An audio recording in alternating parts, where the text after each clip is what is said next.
First of all, I'd like to greet everyone a happy Mother's Day and also a happy birthday to all the May celebrants.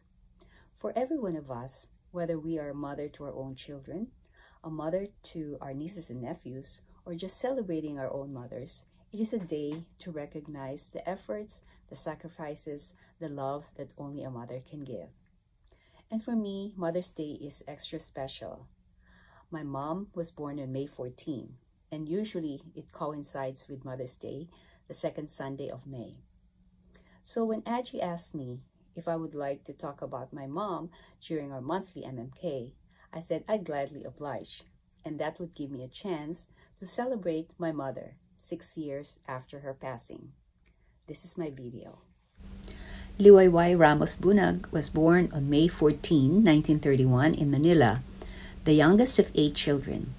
She grew up in Balik-Balik, Sampaloc, and that's where she met my father.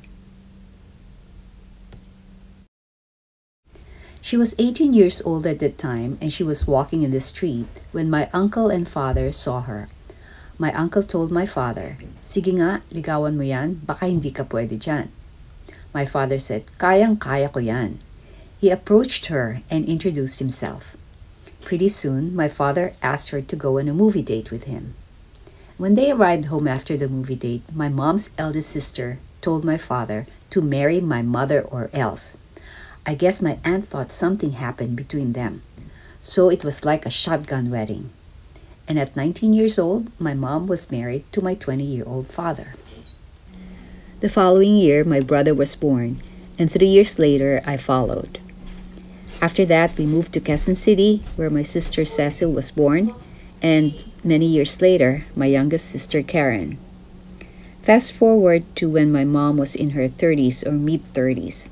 I remember her beautiful face and figure. Looking at her black and white pictures, she looked like a movie star. I envied her looks.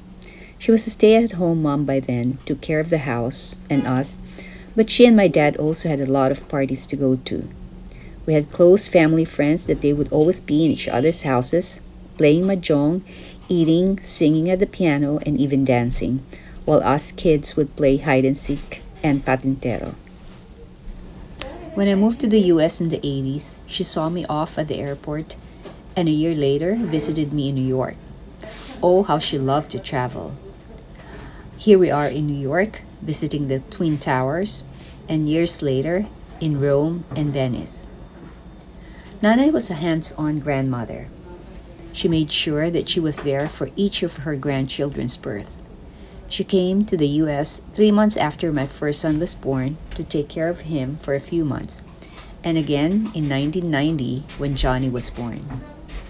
And she never got tired of shopping for each of her grandchildren, spoiling all 9 of them.